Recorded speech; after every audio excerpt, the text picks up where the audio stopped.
Okay, to talk more about Obama's plans to combat Islamic State, I'm joined live by former U.S. Air Force Lieutenant Colonel Karen Kwiatkowski. Thanks indeed, Ms. Kwiatkowski, for joining us. What impact on the already volatile region could U.S. airstrikes in Syria have? Well, I think it's going to increase the level of confusion on the ground and panic for a lot of people. Certainly, we know when we drop bombs and shoot missiles from a long way away, we're not as accurate. We don't get the targets that we want to get. And you'd think we'd learn from it, but instead that was a big part of Mr. Obama's speech. He wishes to continue the kind of bombings that have not worked in Afghanistan or Iraq very well. It kills people. It causes confusion. When we make mistakes, and we always do, we always get civilians, this just adds to the anti-American sentiment in the region, which does not help us in the long run. Well, there's been a lot of reaction to what was said, including here in Russia. Moscow saying that the U.S. not cooperating with Damascus over strikes would violate international law. What are your thoughts on that particular issue?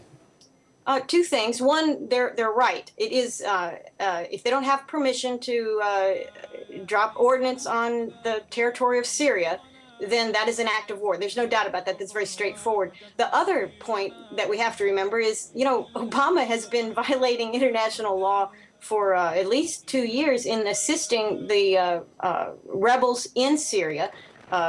Various of those rebels. I'm sure we were trying to assist the moderate rebels, and many say that the same people we were helping are now the foundation of ISIS or ISIL. But in any case, that also seems to me to have been a violation of international law.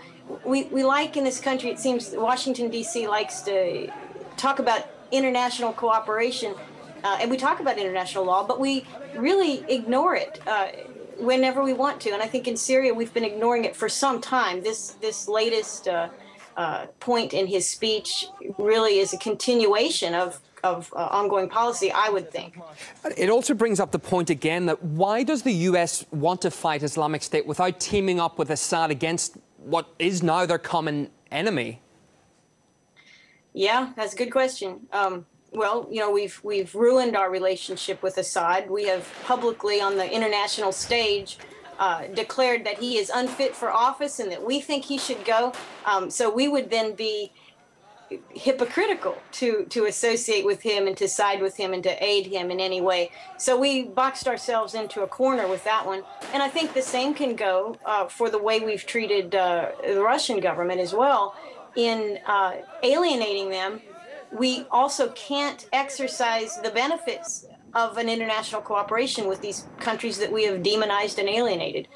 Certainly Syria, we're seeing that there. Okay, Karen Kwiatkowski, retired Air Force Lieutenant Colonel in the U.S. Thank you very much for your input this hour.